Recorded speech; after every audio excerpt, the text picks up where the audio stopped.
Welcome to a quieter corner of the past. Tonight, we won't sit in the surgeon's study or hear the noble's diagnosis. Instead, we wade into the cold, black water beside a woman with bare legs and a rusted tin. She isn't a healer, but without her, healing couldn't happen. She bleeds so others may be cured. So settle your thoughts, breathe slow and deep, and drift into forgotten hours, where medicine began not with knowledge, but with leeches and the silent hands that caught them. Chapter 1, Into the Marsh, where blood was currency. Segment 1, Waiting for a living. Cold water, bare skin, the quiet trade of blood.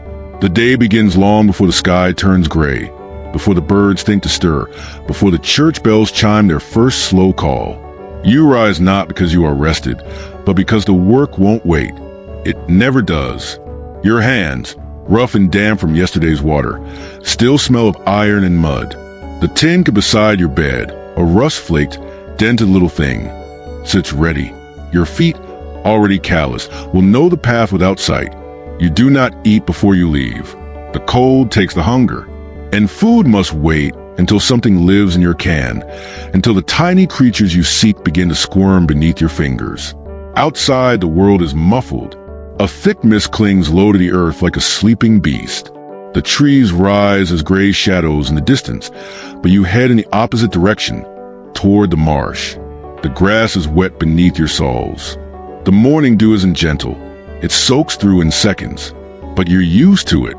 This part, the walking, the chill, it's the easiest part of your day. The hard part is in the water. The bog doesn't welcome you. It never has.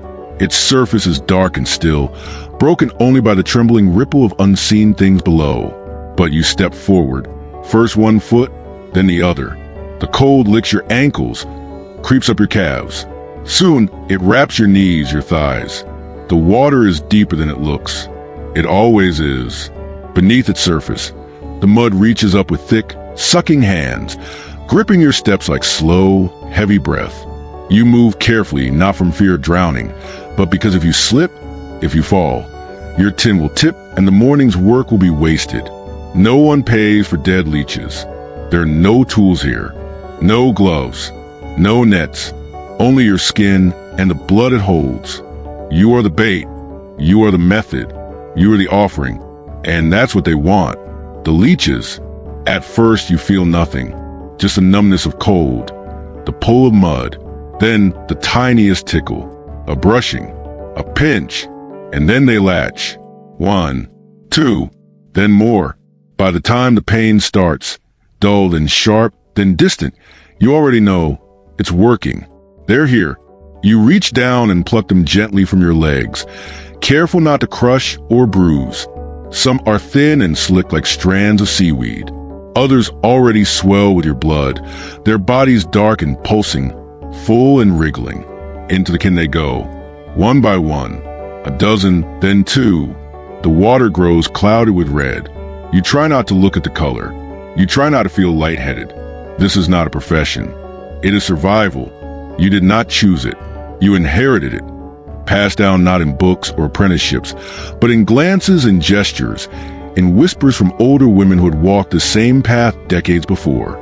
They taught you which ponds carried the fattest leeches, which seasons bred the most, which herbs to chew to slow the bleeding, and which prayers might stop an infection.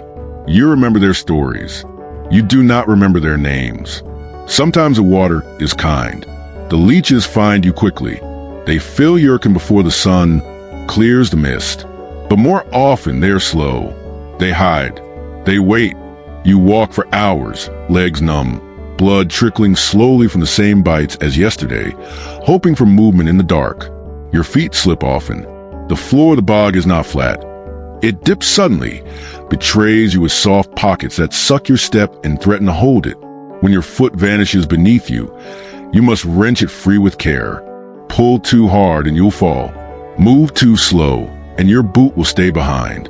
Not that your boot matters. It's already filled with water, filled with cold. Sometimes the leeches won't let go. They grip with jaws you cannot see, and you must coax them, peel them, whisper to them. There's no kindness in it, only necessity, only routine. You cannot let them drink too much. You cannot let them fall back into the water, full and wasted. And there are always more coming, always more to find. You've heard stories of others who use livestock, tethered donkeys or half-dead pigs to attract the leeches and spare their own skin. But you don't own such things. You are the animal. You are the bait. You are the one who pays in blood. Sometimes you bring your children, not proudly, not eagerly, but because their skin is soft and the leeches come faster.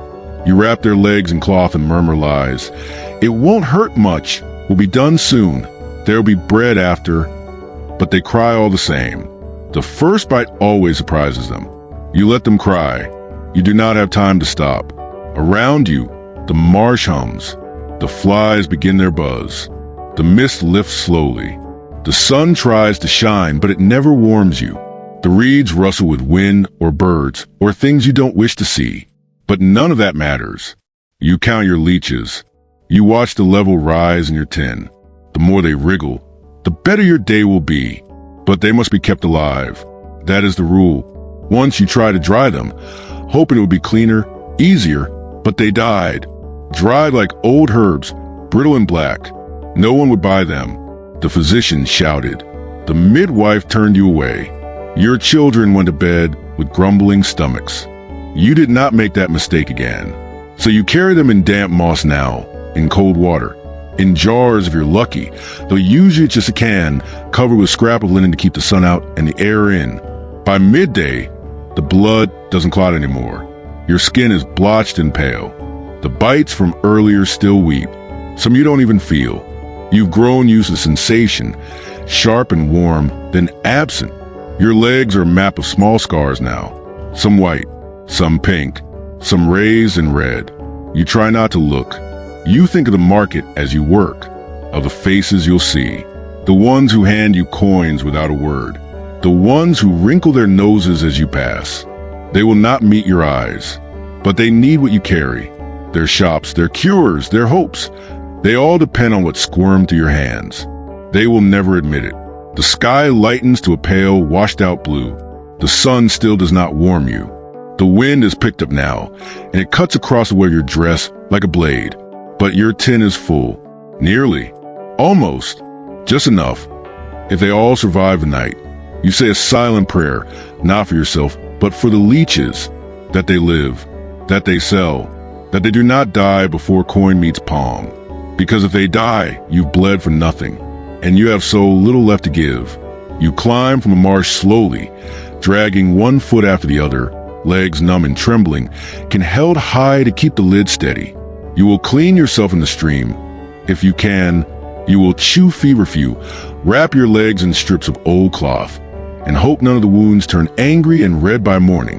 You do not expect thanks. You do not receive it. But your blood has fed more than your children. It has fed medicine, superstition, and illusion of healing. You walk home under a sky that pretends it will rain. And behind you, the bog watches silently, already hungry for tomorrow. Segment 2. The women who bled for gold. Beneath their skirts, the wounds never healed. But the coin was real, and the hunger was louder than pain.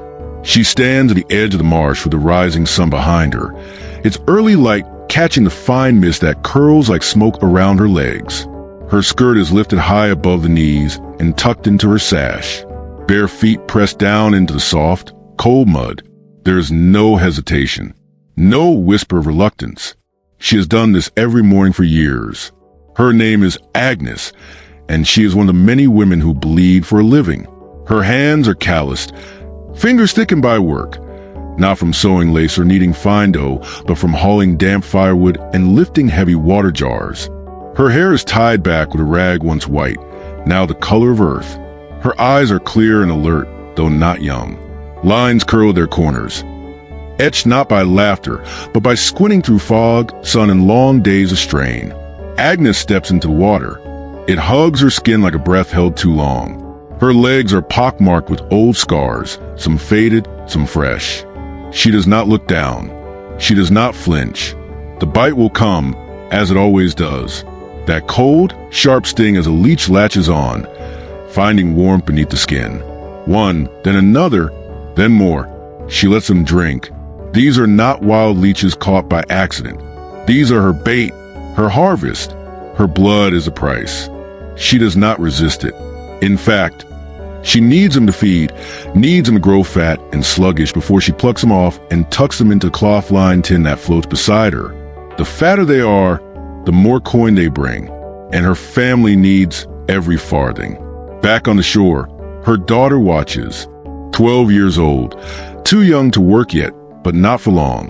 The girl's name is Ella, and she knows how to bind a wound tight, how to spot infection, how to tell which leeches will live and which won't survive the next sunrise.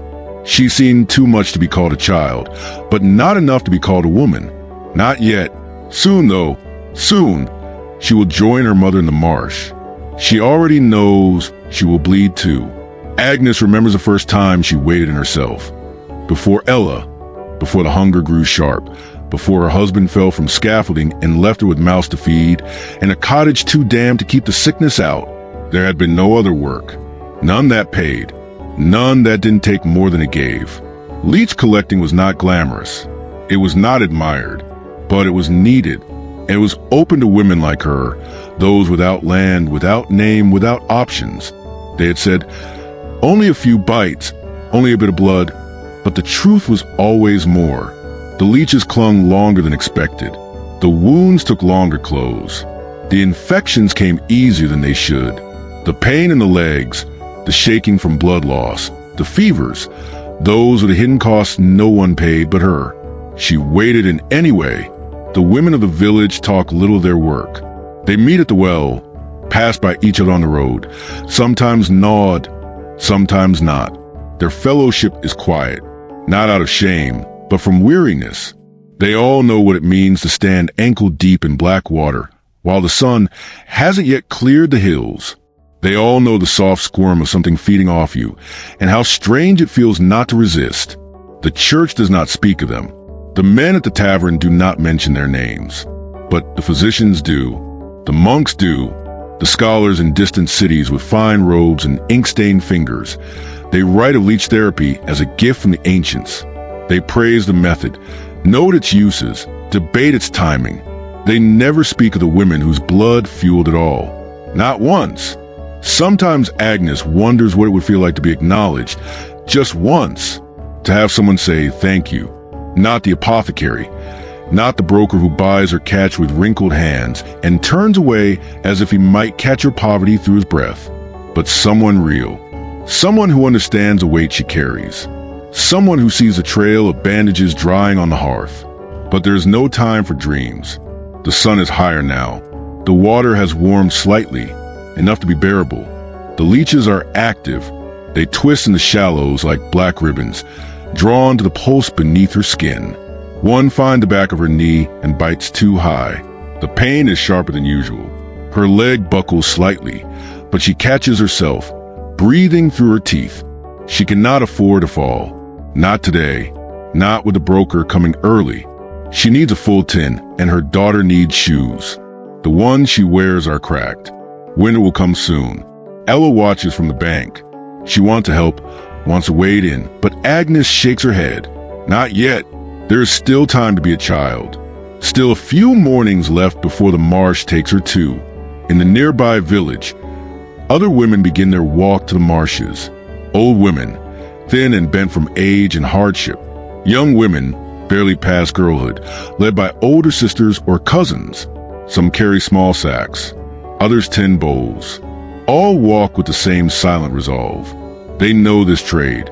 They know its weight. Their husbands are gone, lost to war, to the plague, to accidents on farms and rooftops. Or they never had husbands to begin with. Some are widows, others unmarried, all of them ignored by the world unless needed. Unless someone grows ill and whispers, "Fetch the healer, bring the leeches." Then their work matters. Then they matter, but only for a moment. In truth, many healers don't even catch their own leeches anymore. It's too much trouble, too cold, too dirty, too low. Better to let the women do it. Let them wade and bleed and deliver the jars. Let them carry the risk of rotten fever, and let someone else carry the name doctor. And so, These women bleed not once, but twice. Once for the leeches, and once again when they sell them. For too little, always for too little, and watch them handed off to men in finer coats who reap the credit, the coin, the praise. Some women wrap their wounds tightly, binding their legs with linen soaked in vinegar or honey. Others use nothing at all. Let it bleed, they say. Let it cleanse. But they know it doesn't. They know the wounds linger, scab, then open again. Some never close fully. They hide the worst of them beneath skirts and shawls. Out of sight, out of conversation. Every now and then a woman collapses. From fever, from loss, from the slow, steady erosion of health that never makes headlines. She will be buried quietly, with little ceremony. The leech jars will be passed on to a sister, a daughter, a friend. The trade will continue. No one will stop bleeding for long. Agnes knows this. She's seen it. Years ago, there had been a girl named Bet, stronger than most, quick with her hands, laughed too loud, walked into the marsh with 2 tins strapped to her hips and a song in her throat. One morning she didn't come back. They found her the next day, not drowned, not eaten, just cold, too much blood lost. No one had known how many bites she'd taken. No one counted. The apothecary asked after her, annoyed, said she owed him a jar. Agnes said nothing. Now she counts her own bites carefully. 15 today, maybe 16. That's the edge of safety. Any more, and her legs will tremble too much to stand. She looks down. The leeches are fat. Her tin is nearly full.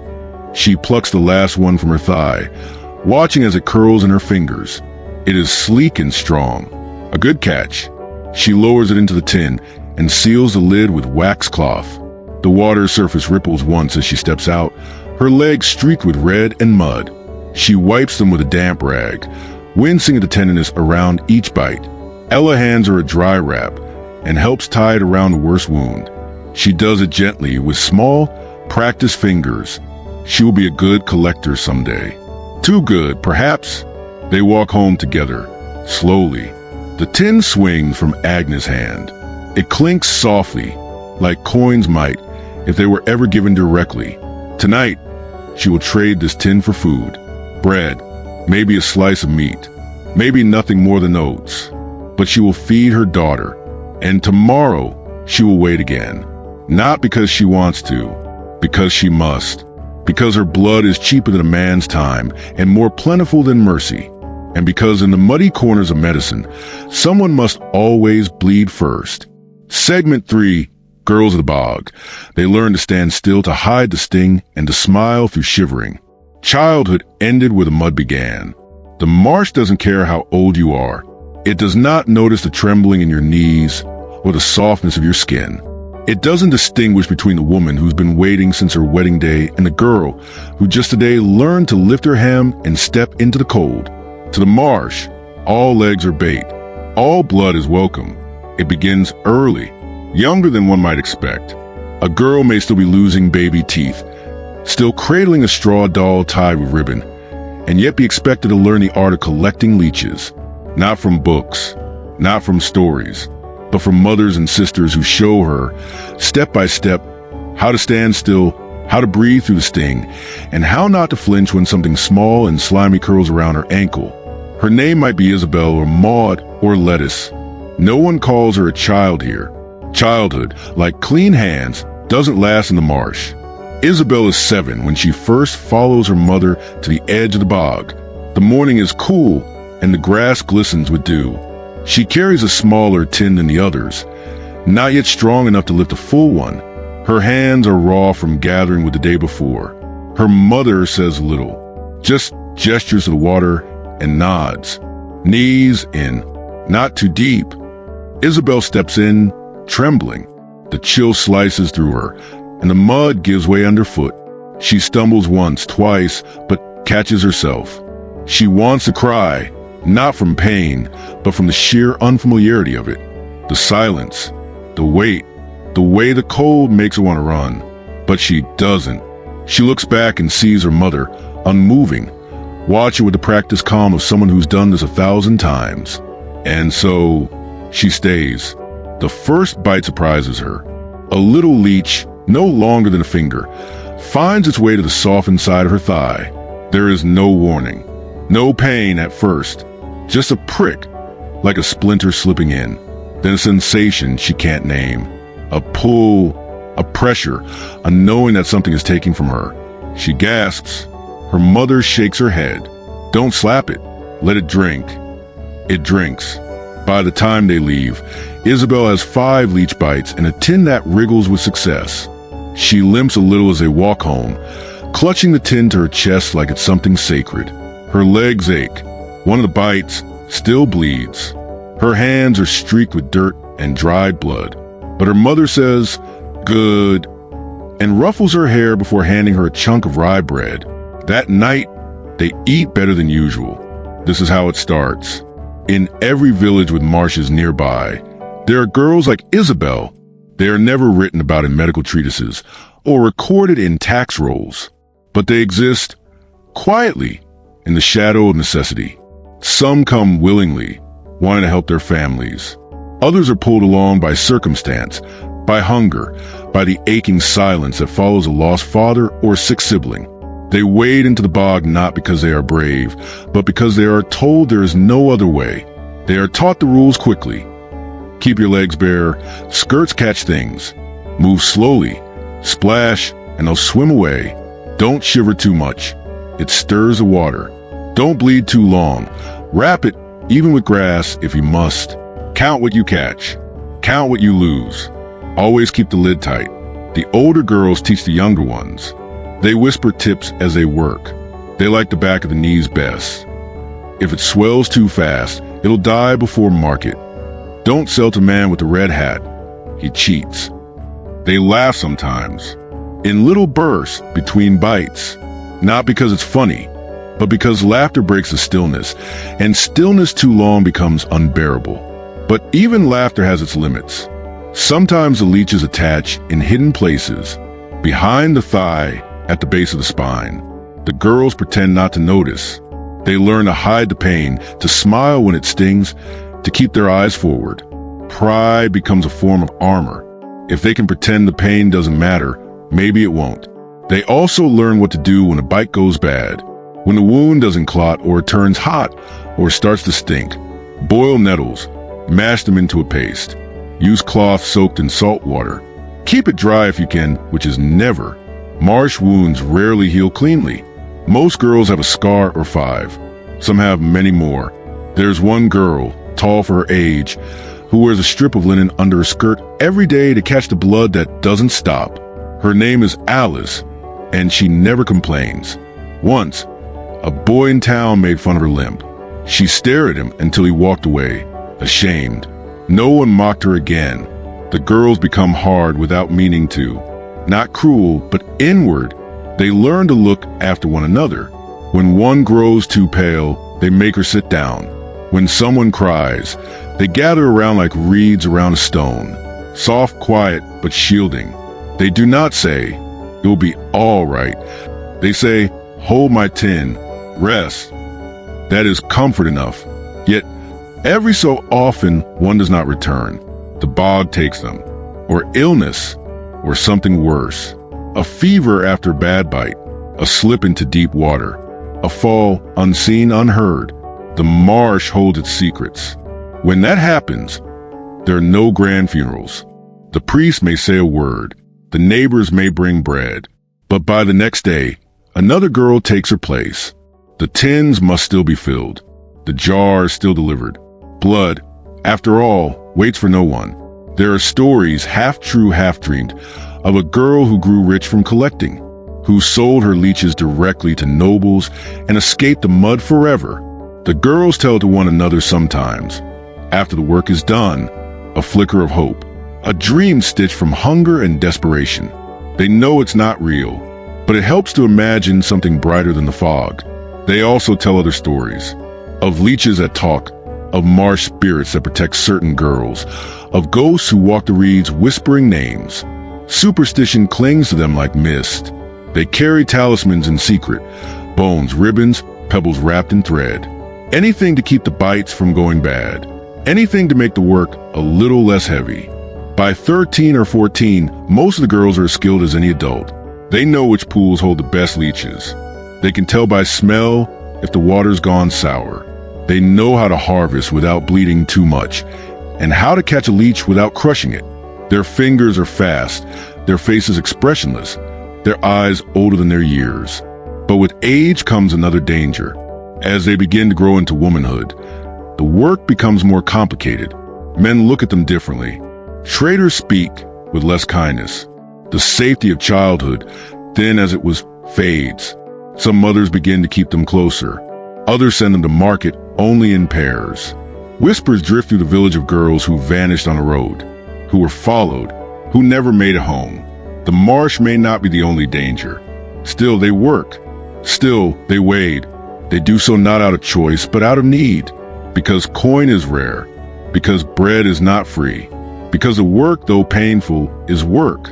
And there are so few places in the world where a girl's pain is worth anything at all. And so the girls of the bog continue, day after day, year after year, until they become the mothers who lead their daughters to the edge of the water, until their hands grow too stiff, or their legs too slow, until someone else steps in to take their place. No one writes their names. No one remembers the shape of their tins or the songs they hummed while working. But in the jars of medical shops, in the bloodlettings of kings and bishops, in the trembling hands of healers, their work lingers. The leeches came from somewhere, from someone. And behind every cure written in ink was a girl standing in water, bleeding quietly into the dawn. Segment 4. The bite that doesn't heal. Some wounds close. Others never do. The body forgets little when it's asked to bleed too often. There is a quiet cruelty to the kind of work that wounds you in ways no one else sees. It doesn't shout like the forge, or break bones like the fields, or take your hearing like the bells of the cathedral. No, leech collecting is a softer violence. A slow wearing down the body, a gentle bleeding that happens again and again, until one day you realize your legs no longer feel warm. Your breath shortens before fire, and the air tastes faintly of iron, even when it shouldn't. The women and girls who work the bogs don't speak of it much. Not because they don't feel it, they do. But because what good is talking about a pain that never quite goes away?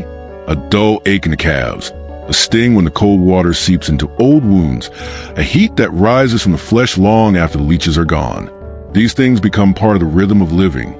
You learn to walk on legs that tremble, to scrub laundry with fingers too weak to hold the brush tightly, to smile through an afternoon of dizziness and keep stirring the soup pot anyway. It begins with one bite that lingers. Perhaps it bled a little longer than usual. Perhaps the leech was too fat, too eager, or the skin too thin that day. Perhaps the woman had already been bitten 10 times before that one and hadn't the strength left to bind it properly. The bandage didn't hold. Or it did, but it was old linen reused too many times. Not clean enough, not dry enough, not lucky enough. And so the wound, tiny as a pinprick, began to darken. At first, it's just warmth, the kind that pulses under the skin, like a blush rising from deep within the muscle. Then comes a color, not red, but ruddy, with edges that blur like spilled ink. The skin swells slightly, the more pressure builds. When she presses a spot with her fingers, it leaves no mark, just pain, dull and deep, enough to steal her breath for a moment. But she still has to walk home. The tin of leeches is heavy in her hand. Her other hand clutches the cloth at her thigh. She tells herself it's nothing. She's had worse. And maybe she has. Last winter, the girl from the next cottage lost a toe from a cut that turned black. But that girl had been careless. She let the wound soak too long. This one will be fine. She'll wash it, boil nettles, sleep early. She does all that. And still, it grows. By morning, it is spread, a purpling smear beneath her skin, warm to the touch and humming with discomfort. She wraps it tighter, tells no one. Her children must be fed. There is broth to make and wood to gather. The leeches won't catch themselves. The marsh is waiting, as it always does. Out she goes again. The cold water bites harder than the leeches. Her leg stiffens. She favors it as she walks, which makes her slower. She tries to hide it from the others, but they notice. They always do. They exchange glances but say nothing. Everyone knows a wound like that is dangerous, not just to her, but to the rhythm of the work. If one woman slows too much, it can throw off everything. The broker might refuse her jars. The coin might be short. That evening, she tries to lance it herself. It is a desperate act. She holds the iron pin to the fire until it glows, then lets it cool just enough to avoid searing. Her hands tremble as she presses it into the swollen flesh. Blood comes, too dark, too thick. It seeps instead of running. Smells wrong. She wipes it away and tries again. She works in silence, biting her sleeve to keep from crying out. Her youngest child sleeps nearby. She must not wake him. In the days that follow, the wound doesn't improve. It begins to ooze, not blood now, but a pale fluid that stains the bandages yellow. The pain sharpens. Her skin pulls tight. The fever comes next, subtle at first. A warmth in her chest that feels like shame. Then sweat in the night, shivering confusion. She wakes to her own voice, saying things she does not understand. Her child, frightened, lays a damp cloth on her forehead. It's all he knows how to do, but still she works. She tells herself that if she rests, they won't eat. That if she stays abed too long, someone else will take her place in the marsh. The apothecary doesn't wait. The leeches must arrive fresh. If she misses a day, he'll find another seller. Then what? She cannot lose this. So she binds her leg tighter, stuffs rags into her shoe to keep the pressure even, walks slowly, works slowly, but works all the same. Other women notice now. One offers her dried rosemary to boil. Another slips a strip of clean linen into her hand without speaking. No one pities her. Pity is for those who can afford it.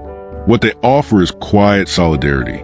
A nod, a hand on the arm, the understanding that sometimes the bite doesn't heal, and sometimes it kills. They've all known someone who went that way, not from plague or childbirth, but from a wound no wider than a thumbprint, from a cut that grew warm and red, and then took the whole leg, or the whole body. The word they whisper is rot. It's not medical, it's not precise, but they know what it means. The leg turns dark, the flesh softens, the skin splits, the fever worsens, the eyes dull, and then silence. A quiet burial behind the chapel, a child with no mother, a husband with no choice but to remarry or starve, a name that lingers for a week, maybe two, and then disappears beneath the weight of the next day's work. It is terrifying in its simplicity. No drama, no screaming, just a slow erasure. That's what the bite can do. Still, the women work. They have no physicians, no clean tools, no sterile bandages or poultices made with imported herbs. They have no physicians, no clean tools, no sterile bandages or poultices made with imported herbs. They use what they have: plant and leaves, honey if they're lucky, soapwort and ash. They keep wounds dry when they can. They know to stop when red streaks begin to crawl toward the thigh, a sign the infection is climbing. But even then, what can they do? There is no help coming. And in some places, there is even blame. If she bled too much, she must have been careless. She shouldn't have gone out during her courses. Blood on blood invites rot. Maybe she angered the marsh spirits. Maybe she stole someone else's spot. Superstition fills the void where medicine should be. And in the absence of answers, judgment becomes a kind of comfort. A way to feel safe by convincing oneself that the same fate won't happen if the rules are followed more closely. But the truth is simpler. Sometimes the body just gives out. You can be careful. You can bind every wound, boil every cloth, rest when you should, and still the bite can win. And yet they return the water, not out of bravery, but out of necessity, because no one pays for unbitten legs, because the healer expects fresh jars, because the children need broth and the landlord needs his coin, because survival in this world is not about thriving. It is about enduring. And so they endure. They carry their wounds quietly. Old scars beneath linen, limping ankles, legs that throb with the memory of 100 small mouths, bodies that bleed too easily now, that bruise with little provocation, hands that tremble when holding pins or spoons, minds that wander in the late afternoon light, caught somewhere between exhaustion and resolve. They are not martyrs. They don't want to be admired. They don't see themselves as brave. They see themselves as necessary. Because someone has to catch the leeches. Someone has to bleed first. And the world, for all its learning, for all its cathedrals and colleges, for all its books and scrolls, never seemed to care where the leeches came from, only that they arrived. Fat, full, ready to be placed on the noble wrist, the scholar's neck, the priest's swollen leg. And if a woman limped to her grave because of it, well, no one wrote that down. But in the silence of the marsh, in the reeds that bend toward the water, in the tin jars still used in some villages today, the memory lingers. A woman stands in cold water. Her leg is warm with pain. She does not cry out. She does not stop. The bite hasn't healed, but the hunger hasn't either. So she walks on. Segment 5, 8 days worth in a tin can. By sundown, your blood has fed the marsh. And what you carry home is neither gold nor glory, but a rusted jar of life sold piece by piece. The light begins to change by late afternoon, turning the marsh into a mirror of bronze and smoke.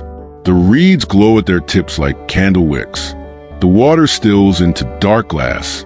Somewhere nearby, a heron lifts from the mud with heavy wings, trailing droplets behind like beads on a rosary. This is the hour when the air grows thick with the scent of earth and blood. The hour when skin begins to prickle beneath wet linen, and the bodies start to ask, very softly, how much longer it must stand. Your tin is nearly full now. It hangs from your hand like a weight tied to your survival, not heavy in size, but in meaning. Inside, the leeches ride in slow circles, their bloated bodies slick and glistening, some still twitching from their meal. They do not know they will be sold. They do not know you carried them with your blood, nor that the price of their lives is meant to stretch across a family's hunger. They are, in a way, innocent. You are not. You know too well what this day's worth is. You know how far it will go. And more importantly, how far will not. You take one last step through the shallows and make your way back to land, your legs numb and streaked with lines of blood, both dry and fresh. You dab at them with a scrap of cloth, already stiff with old stains. The bites throb faintly, like little mouths still whispering against your skin. Some won't close until morning. One may not close for days. You tie the cloth tighter and don't look down. The other women are leaving too. You pass them like ghosts, not speaking but present. A nod here, a glance there. One girl walks with her shoes slung around her neck, her feet black with mud. Another presses her fingers to her temple, dizzy from the loss.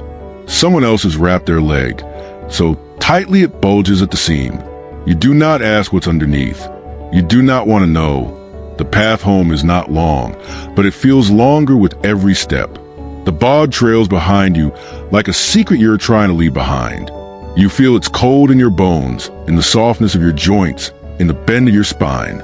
You carry the marsh inside you, its silence, its weight, its invisible toll. You arrive at your door with arms trembling, tin in hand, and the kind of ache that has no name. Inside, the house is dim. The fire is a low murmur in the hearth. Your children sit quiet, too used to hunger to complain. They look at the tin, not with wonder, but calculation. They do not ask what it is. They know, they've known since they could walk, that this jar, clinking gently with life, is the day's currency, that their supper depends on something black and slimy that sucked blood from their mother's legs. You set the tin on the table and unwrap your cloth slowly. Your hands are stiff. One of the bites has bled through. You dab at it, then look at the rest of your day. The work is not over. It has simply shifted form. The leeches must be sorted. Not all are saleable. Some are too small. They'll be returned to the shallows tomorrow. Some are sluggish, dying.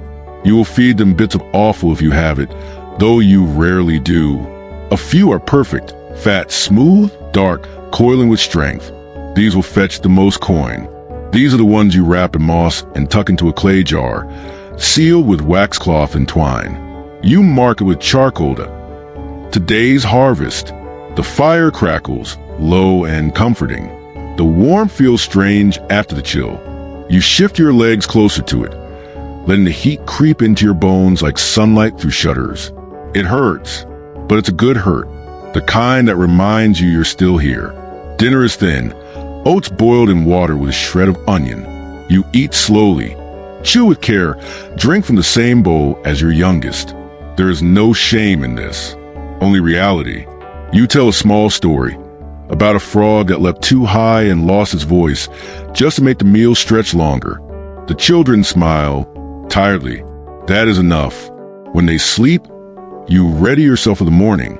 You wrap the jar in cloth and slip it into a sling across your shoulder. You add a coin pouch, mostly empty, but with room for hope. You don't wear your best cloak. It's too ragged, but you brush the mud from your hem and tie your hair back with the red ribbon. Faded but still proud. Presentation matters. Even when you're selling blood, the walk to the market begins before first light. The path is quiet, moon-silvered. A dog barks in the distance. A cart rattles far off on the road. You walk alone. The bog is behind you. The village sleeps. Only those who sell early, or by early, are stirring. When you reach the market square, the vendors are still unpacking. Sacks of grain, bolts of rough wool, crates of dried fish. You make your way to the apothecary's stall. A thin man with ink-stained fingers and a mouth that never seems to open all the way when he speaks. He does not greet you. He simply holds out his hand. You place the jar in it. He inspects the contents through narrowed eyes, taps the glass, frowns, removes the cloth, sniffs, nods barely, then reaches into his coat and pulls out coins. 5 this time. Enough for flour. Maybe a root or 2. Not enough for meat. You had hoped for 6. He doesn't argue. Neither do you. He turns away before you've even counted the coins in your hand. You hold them tightly. Not because you fear they'll be stolen. No one bothers stealing from someone like you. But because they're heavier than they seem. They're worth your mourning, your pain, your blood. They're what's left of you, transmuted into copper and tin. You spend carefully. A sack of barley, a few withered apples, a sliver of cheese, so thin you can see light through it. You pocket the last coin, just in case. It will be needed tomorrow. It always is. The walk home is lighter, but not easier. You pass others on the road. Women like you, with jars under their arms and tired eyes. You nod. One of them says the apothecary is paying less than he used to. Another says her sister's leg won't stop bleeding. You listen, but say little. What is there to say? At home, you share the bread. The children smile at the cheese. You hold back your portion and eat after them when the house is quiet again. You sit by the fire, listening to the breath of sleep, and stare at your empty jar. Tomorrow it will be full again. You know this rhythm too well. Blood in the morning, coin by noon, bread by night. Repeat. The jar becomes a calendar, a ledger, a diary written in silence and sacrifice, a record of all the days you gave the marsh and all the nights you turned that pain into survival. You wonder sometimes, not often, but sometimes, what would it be like if someone else had to do this? A man, maybe, a noble, a scholar, someone who had never waded through water with open wounds, someone who believed healing began in a book, not in a bog. Would they tremble? Would they bleed? Would they pay more? You don't know, and you'll never find out, because this has always been your place. Quiet, unnamed, necessary. And so you rinse the jar, lay it beside the hearth, wrap your legs in linen, kiss your children's heads, blow out the candle, and sleep. Tomorrow, the tin will be empty again, and you will fill it. Chapter 2, Blood for the Healer, Medicine's Dark Secret. Segment 6, The Physician's Demand. He never stepped in the bog, never bled, never trembled. Yet the cure began with her body, not his books. The physician's study is filled with the smell of clothes, parchment, and boiled linen. Sunlight falls in long, soft beams through the tall window panes, filtered by gauze and dust. On the shelves are vials with Latin names, dried herbs in glass jars, scrolls tied with ribbon, and books so old their covers crack like baked earth. Everything is in its place, clean, ordered, precise. But beneath all that neatness lies something Messier. Something darker. Something that writhes and drinks and leaves behind small, red wounds. Leeches, dozens of them, kept in a shallow basin near the fire, so they do not chill. Some swim slow circles in the warm water. Others cling to the basin's sides like shadows made flesh. The physician watches them as he scribbles in his ledger, his quill dancing across the page in neat little loops. He notes the number used today, the number sold, the number kept for noble patients only. Each leech is counted, recorded, priced. But nowhere in that ledger, nowhere in the fine, flourished ink, is the name of the woman who brought them. He does not ask who she is. He does not know where she walks each morning or how the cold turns her legs blue. He has never smelled the bog, never peeled a leech from his own bleeding skin, never had to sell a piece of himself to buy barley. For him, leeches arrive as goods, carefully sealed in moss-lined jars, tied with twine, still slick from a morning's blood. They are a resource, a necessity, a tool. He is a man of learning. He speaks of balance and humors. He teaches that illness comes from excess, too much heat, too much blood, too much bile. And so the cure is subtraction. The body must be emptied to be righted. He believes this, and so he bleeds. Not himself, others. The sick come to him in waves. A merchant with a pounding head, a bishop with a swollen foot, a noble woman dizzy with dreams. He opens his cabinet, selects a jar, and with gloved fingers, plucks a leech from its wet nest. He applies it with care on the temple, the wrist, the ankle. He watches the blood rise, slow and dark, into the leech's bloated body. He nods, satisfied. Balance will return. He doesn't see the irony.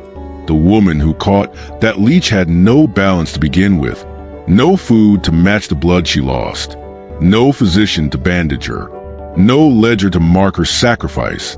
But her leech has brought comfort to someone who dines on mutton and drinks from pewter. The physician means no harm. He believes in his work. He believes in the humors. He speaks with confidence, gestures with certainty. His voice is calm, reassuring. Patients believe him. They bring offerings. They call him learned. And he is, but he forgets where his medicine begins. He forgets the girl who knelt in black water, the blood that stained her skirts, the limp in her gait. He forgets that the cure he offers was born in suffering, not his own.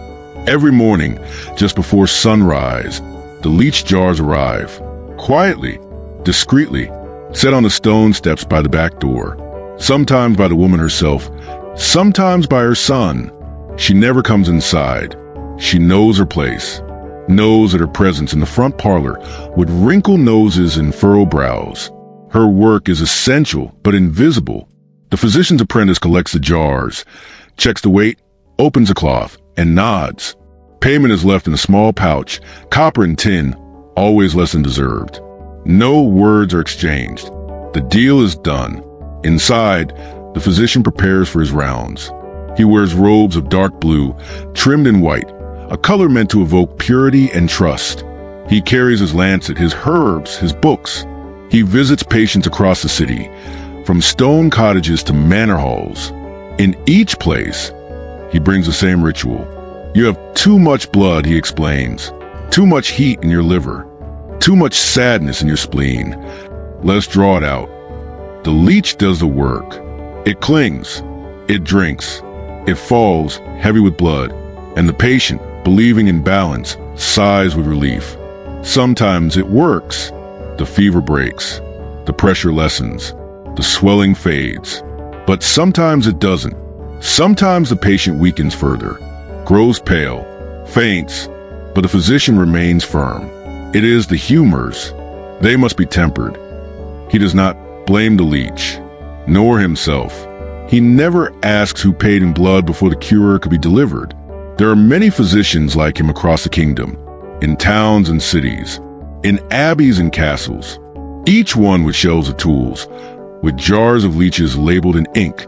Some are wealthy, some are humble, but few ever question where their stock comes from. Few ever wonder about the hand that caught it, the leg that bled for it, the fever that followed catch.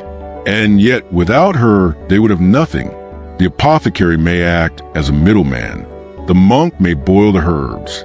The nobleman may fund the practice. But the medicine this kind begins in the mud, with a woman in silence, half submerged, hoping today's catch will keep her family fed. The physician demands leeches every week. Fresh ones, fat ones, no exceptions. He sends word to the apothecary when his jars run low. He pays well, but only for quality. The leeches must not be thin. They must not be injured. They must still hunger. He is particular. He does not care that rain flooded the bog that week, that the frost made waiting impossible, that the girl who usually delivers them is sick. Tell them, he says to the apprentice, that medicine cannot wait. And so she wades in any way, fevered, coughing, too weak to walk without stumbling. But the jars must be filled. The physician's demand is unyielding. Back in his study, he holds one between his fingers, watches it move, watches it twitch toward warmth. He places it gently on the wrist of a nobleman with aching joints. The man winces. The leech bites. Blood flows. The physician nods. Balance, he says softly, almost to himself. Balance must be restored. He writes in his ledger, patient bled. Leech is successful. Symptoms easing. He does not write. Leech caught by a woman with sores on her legs, who hasn't eaten meat in 2 months, who nearly collapsed returning from a marsh, who will eat thin soup tonight while her leech heals a noble's gout. He has never written that. He never will. And yet she returns. Not because she believes in his medicine, not because she trusts in the cure, but because the coin, small as it is better than none, because her child has a cough, because the roof still leaks, because hope in her world is made of copper discs and the sound of leeches squirming in a jar. She may see him once from a distance, his dark robes moving through the market square, his chin held high, his apprentice trailing behind with the day's ledger. She does not speak to him. He does not see her. Their worlds touch only through the glass of the jar. He saves lives, they say. He is respected, admired, sought after, but her work makes it possible. She catches a cure. And though he never thanks her, never learns her name, never thinks of her hands or her wounds or the long walk to town, she fills the jar again next week, because the physician demands. And when he demands, the marsh answers. Segment 7. The bleeding rooms of the city. Behind curtains and carved doors, the sick lineup be emptied, and no one asked whose blood fed the cure before theirs began. The city hums in the early morning with the slow churn of wheels on wet cobbles and the shuffle of tired feet. Market stalls are only just being assembled, their canvas canopies flapping against the frame like sails against wind. Chimneys cough out thin ribbons of smoke.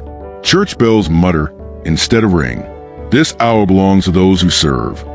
The bakers shaping dough in silence, the washerwomen hauling water, and the silent messengers who deliver jars still warm with the breath of leeches.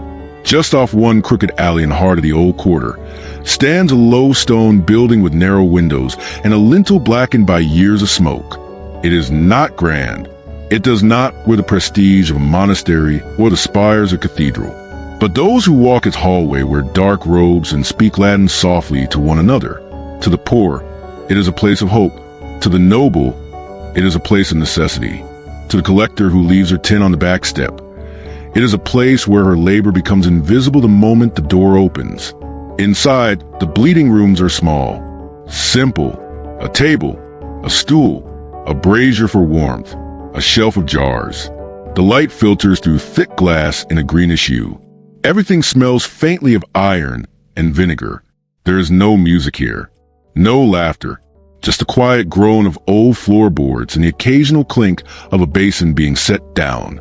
This is where blood is taken, not by force, not with cruelty, but as a cure. Here, patients come not to be filled, but to be emptied. An old man arrives first, his hands shaking, his breath short. He is led into a room with practiced gentleness. The physician asks questions in a calm voice. Has the pressure returned? Does the dizziness worsen when he stands? When did he last eat? The answers come between gasps. The man is seated. His sleeve is rolled up. The physician reaches for a jar. Inside it, The leeches twist against the glass, slick, dark, pulsing with the heat of life. He selects one carefully, tilting the jar until it clings to the lip. He lifts it with tweezers and lowers it onto the man's wrist. The old man flinches, then sighs. The leech bites. Its mouth is not sharp but insistent. Its grip tightens. Slowly, the blood begins to flow. The leech swells, gorging itself. The man closes his eyes. The physician watches.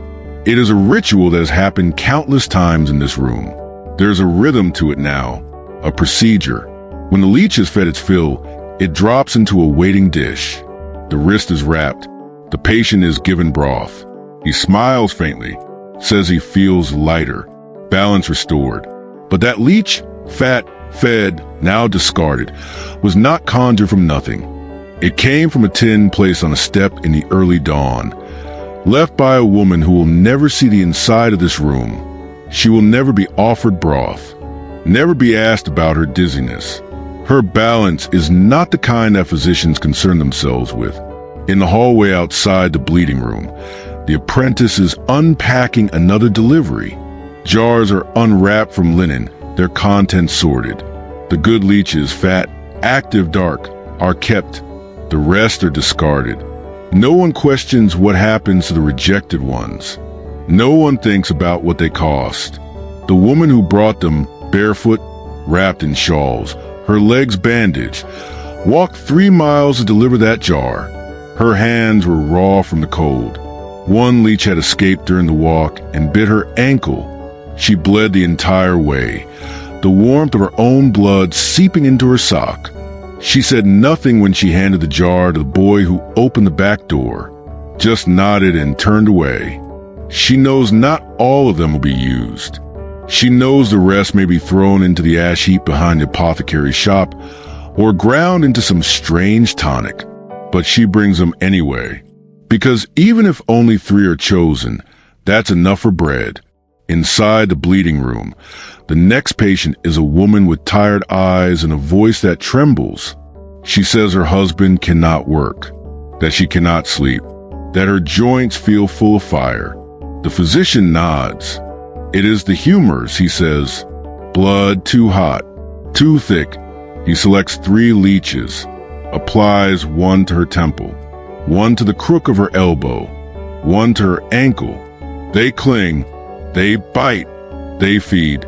She closes her eyes and tells herself she is healing, and perhaps she is. But no one tells her that the leeches on her skin were caught by another woman just like her, only poorer, hungrier, more silent. That somewhere not far from this very room, someone bled so that she might be bled in turn. This is the quiet machinery of medieval medicine. At the front entrance, noblemen sometimes arrive with small entourages, sweeping in with heavy cloaks and perfumed sleeves. They are led not to the public rooms, but to the private ones at the rear, where the fire is hotter and the linens are newer. There, the physicians whisper more softly, use finer instruments, and charge 3 times the coin. Even the leeches are reserved, jars marked with red wax. Private stock, marsh of the western glade, fed on virgin skin. Claims not proven, but believed.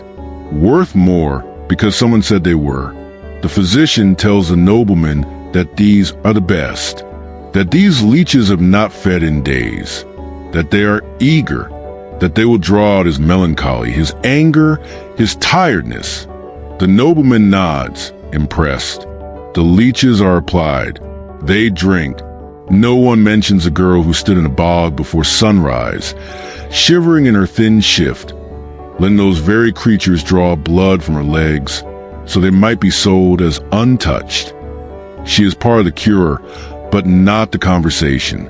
After the nobleman leaves, another patient enters, a monk with red eyes and shaking hands. He has seen too much death this month. The plague walks the city again. He hopes the bleeding will keep it away, that it will balance his soul. He believes. The physician nods again. Balance. It is always about balance. But there is no balance between the room where blood is taken and the road where blood is collected. No balance between the comfort of the chamber and the chill of the marsh. No symmetry between the price of the cure and the price of the labor that made it possible. In the back alley, the woman who delivered today's jars is resting on a step. She cannot walk home just yet. The jar was heavy. Her leg has reopened. The cloth is soaked through. She knows she will not be paid for the spoiled leech. She knows the physician never saw her face. But for a moment, she sits there, catching her breath, the sounds of the city rolling over her like waves. The bells ring again. The bleeding room prepares for its next patient. The jars are rinsed, the linens folded, the old blood washed away, and in a corner of the stone floor, a single drop of red dries unnoticed. Its origin unknown, its cause forgotten, its story never asked. But we remember, because behind every clean wound, every relieved sigh, every whispered, "Thank you, doctor," there was a quiet woman who bled first. She caught the cure. She carried the pain. And though she never entered the room, her presence remains in every corner of it. Segment 8, False Cures and Real Consequences. They believed bloodletting could cure anything. But what often cured was silence, because the patient had no strength left to speak. The trouble with certainty is that it often arrives too early and stays too long. In the narrow alleys and cold halls of medieval medicine, certainty wore dark robes and carried a basin. It spoke in measured tones, with words like balance, humors, and excess.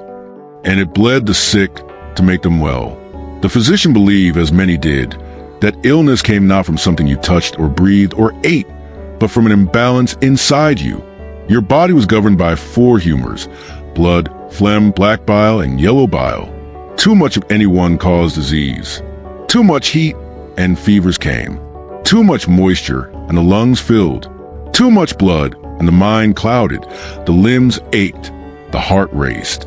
The solution was elegant in its simplicity. Remove the excess. Drain the body of its burden. Release the poison from within. And so they bled. With lancets, with knives, with sharp-horned cups and heated glass, they drew blood from temples, from ankles, from veins beneath the tongue. And with leeches, too, those quiet, persistent creatures that did the work gently, with their own small mouths, never needing a hand once placed. They drank without judgment. They swelled, fell away, and left behind neat red dots, marks of medicine, symbols of belief. For centuries, this was the truth. It was not questioned because it had always been so. The ancients had said it, Galen, Hippocrates. The monks had copied the words. The schools had taught the methods. No one doubted a practice that had survived the fall of empires, the burning of libraries, the silence of plagues. But the results were not always kind. There were patients who improved. Of course, a man with too much pressure behind the eyes, whose bleeding eased a violent headache. A woman who could not sleep and found peace after a slow bleed at the wrist. A child burning with fever, calmed by the slow loss of heat through blood. But there were many, far more, who worsened. Their skin grew pale. Their lips cracked. Their eyes fluttered, unable to stay open. They spoke in slurred words, or none at all. Some bled once too often. Some bled too much in one sitting. Some never recovered. And many, far too many, bled themselves into silence. But the physicians did not blame the cure.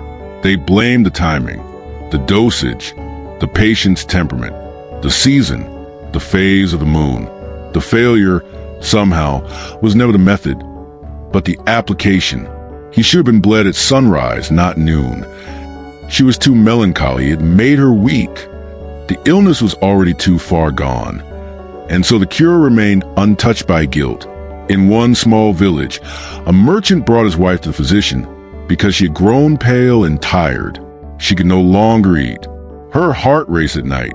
Her hands shook when she tried to hold a spoon. The physician listened, nodded gravely, and prescribed a bleed. 2 ounces, then another still. She bled for 3 days. On the 4th, she could no longer sit up. By the 7th, she had stopped speaking. By the 10th, She was buried beneath the chapel. Her husband wept. The physician consoled him. The illness was already in her, he said. The bloodletting gave her peace. He believed it.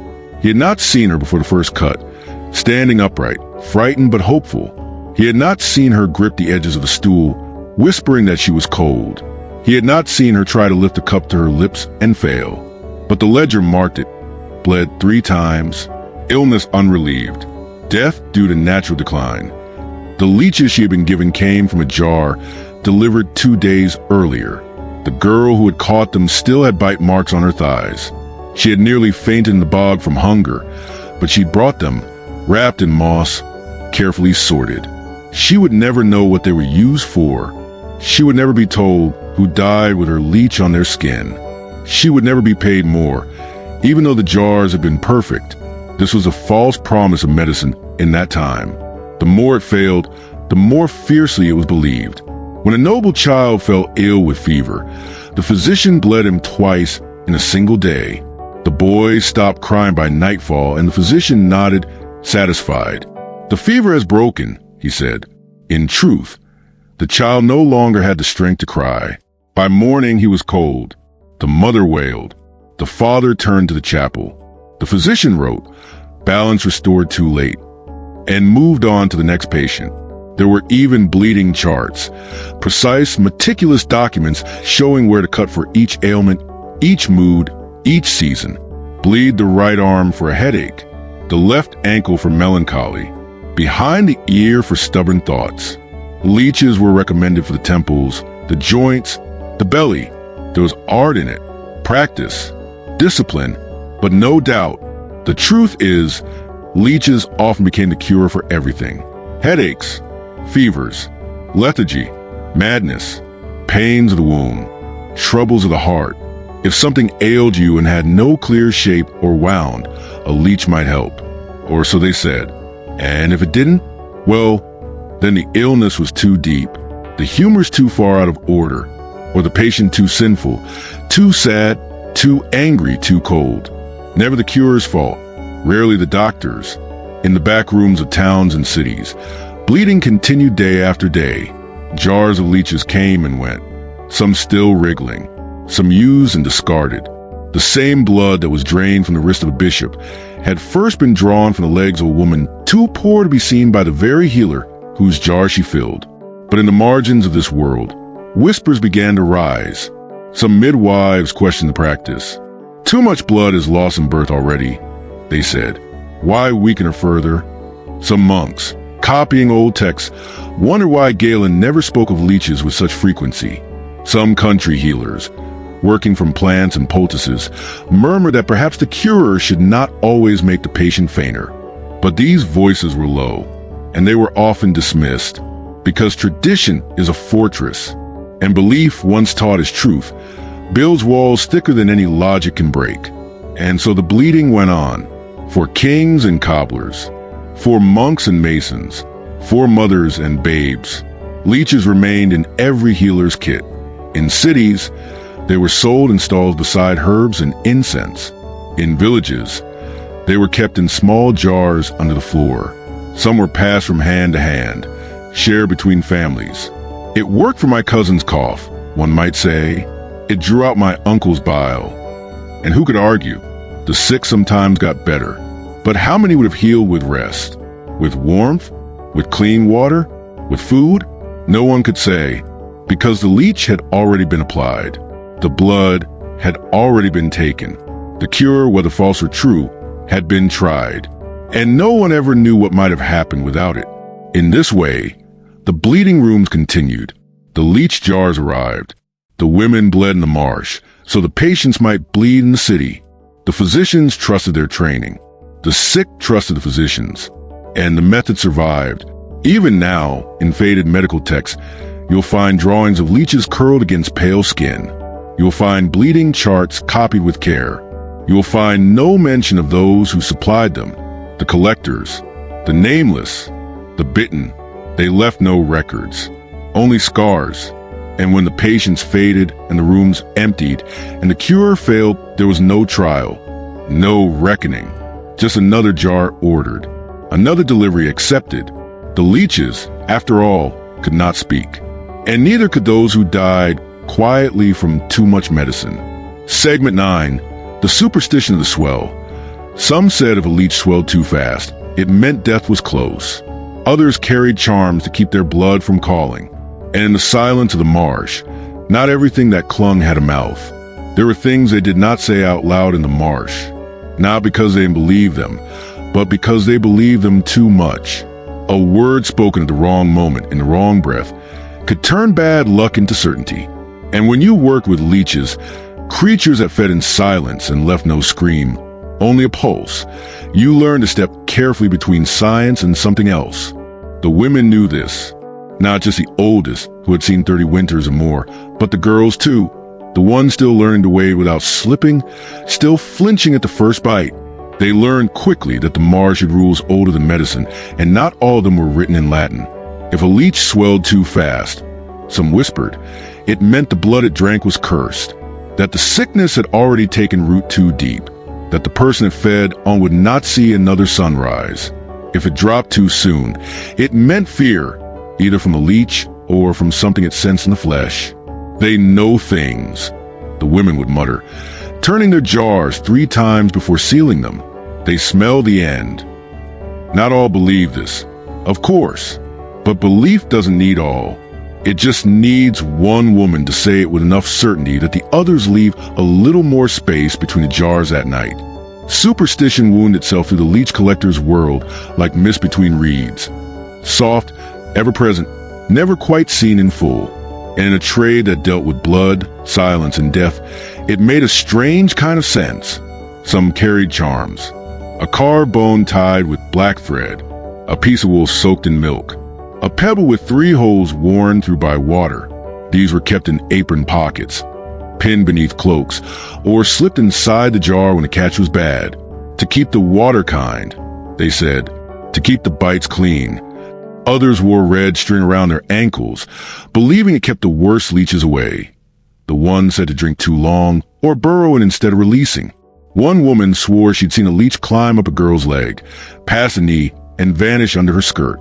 We never found it, she said, but she bled for days. After that, no one entered the bog without checking their skin twice before stepping out. Then there was the matter of the still ones. Leeches that didn't move in the jar, that sat curled in perfect spirals at the bottom of the moss. Eyes, if they had them, shut to the world. Some believed these were dead, but others said they were dreaming, waiting, listening. If you take one of those into a bleeding room, an old collector once warned, and it wakes too fast, it takes more than it gives. It remembers the last body. It drinks for both. No one quite knew what that meant, but no one used the still ones. They were tossed into the water at the edge of the marsh, where nothing grew. The women turned their backs as they did it. They did not look into the ripples. Even in the city, superstitions clung. The apothecary stored his leech jars on the north wall, never the south. He'd once had a whole week's stock die for no reason when stored facing the sunrise. Too much heat, he claimed aloud. But quietly he moved the shelf. Some physicians swore that leeches taken from a specific pond worked better for melancholy. Others believed fasting before applying them made the cure stronger. One even insisted that leeches refused to feed on liars. He said this after a nobleman's session failed entirely. The leeches wouldn't cling. He hides something, the physician muttered. His blood won't open. A strange sentence, but no one laughed, because there was always something about leeches that made people uneasy. Not just their mouths or their wriggling shape, but their silence, their patience, their ability to feed without ever asking. They were medicine, but they were also omen. Some midwives refused to have them in the birthing chamber. They draw the wrong kind of blood. They said, the mother's blood must stay. The baby's blood must arrive. Leeches confused the order. In the countryside, healers told pregnant women to hang willow over the door if a leech had been in the house that week. Willow, they said, bends toward life. It chases away things that feed on endings. And there were the stories, half whispers, half dreams, of women who returned from the marsh with no memory of how long they'd been gone, of jars that filled themselves, of leeches that clung to fingers even after death. One tale spoke of a girl who vanished in the reeds, her jar floating back to shore the next morning, full. Don't open it. The story ends. The leeches still remember her. Of course, these were just tales, told beside fires in hushed tones, while the wind howled against the shutters and the jar on the mantel hissed faintly in its sleep. But tales grow from something. And when you bleed for your living, when you walk alone into fog and feel things brushing your skin that you cannot see, you start to wonder. When you carry home jars of tiny mouths, still warm from your own body, and hand them over to men who will never bleed as you have, you wonder if the silence they carry is deeper than it looks. Because the truth is, no one truly knew how they worked. Why some leeches healed and others didn't. Why some drank and fell away and others clung too long. Why one woman could bleed 20 times and live, while another fainted after 3. And in that uncertainty, superstition took root. It curled around the edges of medicine. It breathed through cracked windows. It lingered at the bottom of the jars. Even today, some remnants survive. A folk remedy in a village that says never to collect leeches during a waxing moon. An old charm etched into the base of a wooden leech box. A story passed from grandmother to granddaughter about the girl who fed the leeches too willingly and never quite came back. These are not found in scrolls. They are not taught in schools. But they remain, because when you make your living in blood, whether taking it or giving it, there are things you begin to know without needing to prove. You learn to respect what you don't understand. You learn to carry a charm, even if you don't believe in it. You learn not to ask too many questions when the jar fills too fast. And you learn never to turn your back on the water when it goes too still. Segment 10. Selling to the church, the crown, and the quack. The leech began in a marsh, clinging to the leg of a girl too young to rest. But by the time it met the crown or the cross or the con man's cart, it had become something sacred or something for sale. By the time the leech leaves a marsh, it has already passed through one body, the body of the woman who caught it. It has tasted her blood, fed on her warmth, left its mark upon her skin. But its journey has only just begun. In the city and the village, at the crossroads where peddlers gather and merchants open their sacks, the leech becomes a commodity, a unit, a remedy, a sign of wisdom for those who claim to wield it. Its destination is never certain. Some go to physicians, some to apothecaries, but others, many others, end up in places where healing is tangled with power, with belief, and with spectacle. Some go to the church. Not the church as a building, but the church as a body of monks, abbots, bishops, and healers cloaked in robes and ritual. Monasteries kept their own leech jars, stored in the herbarium beside the lavender and rosemary, or hidden in stone shelves deep within the infirmary. The brothers used them rarely, but reverently. Bleeding, to them, was both science and submission, the letting out of sin as much as sickness. To purge the blood was to humble the flesh. A monk in a wool robe, hands stained with ink and wine, would lower a leech onto a patient's vein with the same solemnity as lifting a candle at vespers. Let this draw out that which burdens you, he might say. The patient, lying on a straw-stuffed cot beneath a wooden crucifix, would nod, believing, or hoping. The leeches in the monasteries were often sourced from nearby collectors, poor women from surrounding hamlets, who left their jars at the garden wall before sunrise. Payment was made in bread, or soap, or the promise of prayer. No one wrote their names in the cloister records. No saint ever bore the scar of a leech bite, but the monks wrote about the leeches themselves. In small books bound with leather, pages ruled with red lines, they described their movements, their uses, their temperaments. The leech taken from cold water heals melancholy. One text reads, "That which feeds quickly may draw forth fever. That which refuses to feed must be returned to the earth." In these places, the leech became sacred, not just a tool, but a vessel of divine design, created, some said, by God to remind man that healing sometimes comes through humility, through smallness, through the mouth of a creature that does not speak. Then there were the leeches that went to the crown. Not directly, of course. Royalty did not deal in jars and moss, but court physicians did, and they demanded only the best, only the plumpest, the most responsive, the ones that had fed just enough to be strong, but not enough to be slow. These were bought at double price, sometimes triple. They were transported in sealed glass, wrapped in silk, carried by hand through guarded gates. They were not called leeches in court, but instruments of balance, royal draws, or simply the blooded. They were applied only to noble skin, to princes with fevers, queens with dizzy spells, dukes with ailments that could not be named aloud. One such jar came from a girl named Etta. She had spent hours in the marsh, her legs raw from the cold, her hands trembling as she pulled leech after leech from the water's edge. Her tin had overflowed. The broker had been impressed.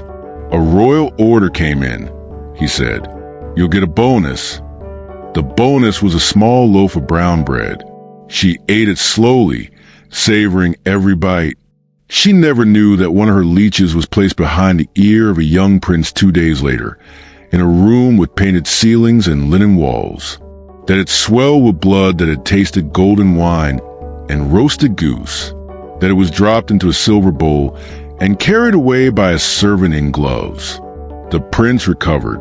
The leech was buried in the garden. It has served its purpose, the physician said. It must not be reused. No one mentioned Etta. No one even knew her name.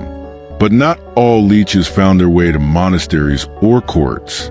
Some ended up with the quacks, the traveling healers, the miracle men, the hucksters in feathered hats who set up in market squares with painted carts and voices like bells. They called themselves doctors of the divine, balancers of bile, leeches myths. They promised potions for vigor, herbs for desire, oils for memory, and among their offerings, always, a jar of leeches. These, my friends, were caught under the blood moon. They would cry, by a virgin in the marsh of St. Breda herself. Look at them, black as the devil's glove, hungry as a widow's curse. You, good sir, place one on your arm and watch the years drain away. And someone always did, because hope is easy to sell, especially when it rides. The quacks didn't care where their leeches came from. They bought from whoever sold. Dying ones, half-fed ones, strange ones. They often mixed them with frogs or beetles to pad the jar. It didn't matter. Most people didn't know what a real leech looked like. They only knew what they were told. Sometimes they crushed the leeches into poultices, boiled them into tonics, ground them into powders to be sold for toothache, for nightmares, for stubborn children. A girl once followed one of these carts out of town. She had delivered leeches a day before, and she thought she saw her jar on the shelf. She called out. The man ignored her. She climbed onto the cart and pointed. "That's mine," she said. He laughed. "Not anymore." He threw her a coin. Copper. Bent. She picked it up anyway. Because it was more than she'd had the day before. Because even false curers still paid a little. And so the leeches went on. From bog to basket, from hand to hand, from woman to healer to holy man to charlatan. They changed form, changed name, changed meaning. But they always began the same way. In the water, on the skin, at the cost of someone's warmth. And no matter where they ended up, in a bishop's prayer, a prince's pulse, or a bottle of traveling tonic, they carried with them the memory of that first drink, the blood of the unseen. The women knew this. Sometimes, when they sat by the fire at night, sorting the next day's jars, they would look at the leeches and wonder where each one might go. Maybe this one will see a crown, someone would say. Maybe this one will be sold as a potion. Maybe this one will come home. They laughed, softly, not without pain, because the truth was, they never came home. Once a leech left the marsh, it belonged to someone else, like the blood that fed it. Chapter 3. Bloodlines and bargains, leeches behind the velvet curtains. Segment 11, Palace Physicians and the Luxury of Bloodletting. Behind velvet curtains, bloodletting was not about survival. It was about control, and the hands that applied the leech never bled to catch it. There is a silence in the palace that hums beneath the wealth, a kind of hush that comes from stones softened by tapestries, from footsteps muffled by layers of imported wool, from voices lowered in the presence of painted ceilings and embroidered robes. Everything is slow here, deliberate, composed. Even pain. In the royal bedchamber, the air is perfumed with rose water and warmed by a tiled stove that never goes cold. The fire burns low on the hearth, more for comfort than need. Candles flicker in polished sconces. A silver tray holds folded cloths, a basin, and a sealed jar. The jar does not look like the ones used in the apothecary's cellar or the village healer's hut.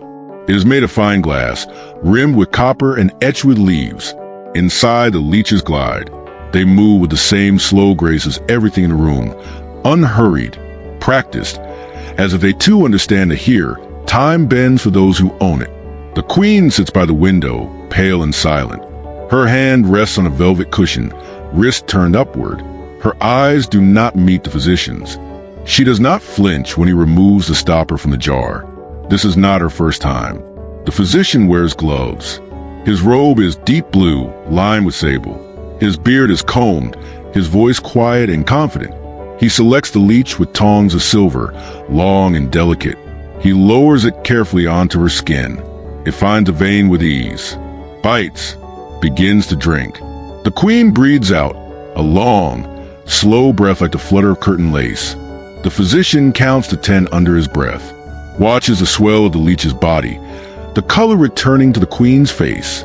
The pressure will ease, he says. She does not speak, because here, in this room, bloodletting is not a cure for desperation.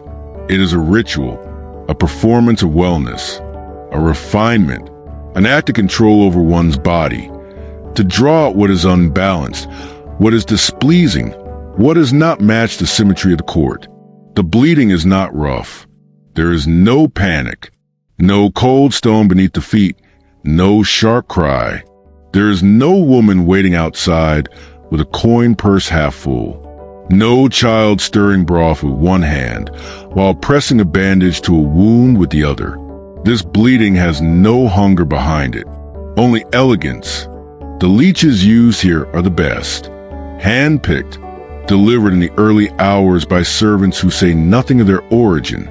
They are said to come from pure marshes, from virgin catchers, from northern springs.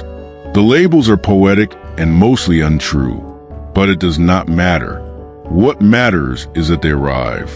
The woman who collected this very leech is home now, sleeping on a straw mattress, her legs wrapped in cloth, still wet from the bog.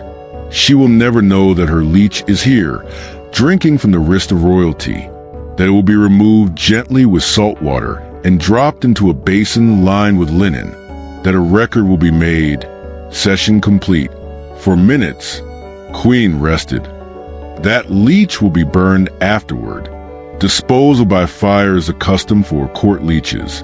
Reuse is considered vulgar, even dangerous. Some say leeches remember that they carry more than blood, they carry temperament, mood, influence. Better not to risk it. Better to start fresh. The physician makes a note in his ledger. His ink is perfumed with lavender oil. His handwriting is beautiful, calligraphic.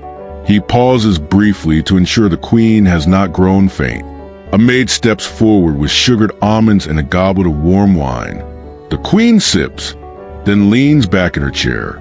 She has been bled. All is well. Elsewhere in the palace, a courtier reclines in his chamber, eyes closed, as a leech is placed behind his knee. He claims it helps his sleep. Another has them applied to his temples for migraines. Another, discreetly, to his abdomen for problems not discussed in daylight. There is no stigma here. Bleeding is fashionable. In certain seasons, it becomes a trend, spring balancing, they call it. Physicians are summoned in groups. Tents are erected in garden courtyards. Nobles gather in silk robes, laughing quietly as leeches are applied with gloved hands. It is not painful. It is not feared. It is curated. The jars are stored in cabinets lined with velvet. Some are displayed like art. These ones, a duke says proudly to his guest, were brought from the marshes outside Rouen, never touched by peasant blood. They drink only noble. The guest nods, impressed. The truth, of course, is different. The leeches are the same. They were caught by women with aching feet, with children to feed, with marsh water in their lungs, and salt rubbed into their wounds to keep infection from spreading. The same leeches that squirmed in wooden tins outside a village healer's hut now glide through palace halls under gilded ceilings. But no one in the palace wonders about that. The pain that earned these leeches is not seen here. Only their beauty is. And if a courtier feels faint, if his hand trembles after too many sessions, the physician says it is the humors, always the humors. Too much bile, too much wind, not enough salt in the morning broth. Another bleeding is scheduled. There is no shortage of leeches, and so the cycle continues. In the village, a girl stumbles home with a jar heavy on her shoulder. Her leg bleeds through the bandage. She trades the jar for coin, half what she hoped. She buys bread, a little salt, enough to last 2 days, maybe 3. The next morning, her leeches are on a silver tray, carried by a man in livery to the chamber of a baroness. They are applied without thanks, removed without thought, dropped into a golden bowl, and discarded. No one says her name. No one wonders if she bled, too. But in a quiet way, the palace drinks from the marsh.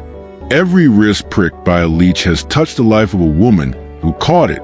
Her pain is silent, her labor unseen, but it flows through corridors lined with marble, through the veins of queens and cardinals, through the ink of physicians' ledgers. She is not invited to the court, but she is always there, wrapped in cloth, carried in glass, bit by bit, drop by drop, her blood still warming the chill hands of power. Segment 12, a collector in disguise. She never entered the palace through the front gate, but her leeches did, and sometimes so did she, not as a servant, but as a seller cloaked in cleverness and anonymity. Her name was not written in any ledger, though her jars were. Her face was not remembered by the doormen, though her hands had passed some silver glass containers tied with silk. No one at the palace knew she had once waded into the marsh barefoot, that her first scar had been hidden by rushes, and her first coin earned on a morning so cold her hands had gone numb. To them, she was just a merchant. To herself, she was something else entirely. Her name, at least the one she had once been given, was Lynette. But names are heavy things when carried through mud. When you spend your life bleeding for bread, you learn to move quietly, to speak only when it buys you something. So in the city, she called herself something else, something forgettable, something respectable. She wore dark wool and kept her hair under a coif. Her boots were polished, her fingernails scrubbed raw. She walked with a ledger tucked beneath her arm, not real, but blank. No one asked to see it. Her jars were wrapped in fine cloth, their corks sealed with beeswax and pressed with a borrowed sigil, a pine cone, carved into a button and used as a stamp. It looked official, and that, she learned, was often enough. Lynette had collected leeches since she was a girl, had cried the first time one clung too long, had limped the first time one left a bite that festered. She had carried tins that rattled. She had sold to brokers who paid less than promised, then accused her of theft when the jar was too light. She had watched the leeches she caught pass from hand to hand, only to reappear days later in a noble's basin, bloated, spent, praised for their potency. It was the same pain, the same blood, but a different price. She had thought of giving up, but instead she began to watch. Carefully, she watched who bought from whom, who paid more, who demanded velvet-wrapped jars instead of straw, who claimed their leeches came from France, from sacred waters, from virgin hands. She saw the lies and understood them. They were not deceptions. They were masks, and masks, she realized, could be worn by anyone. The first time she disguised herself, it was almost a game. She borrowed a cloak from her dead sister's chest, bought a strip of wax linen from a clothier, and borrowed her neighbor's husband's boots while he was away. She walked into the city with her head high and a crate of leeches nestled in moss.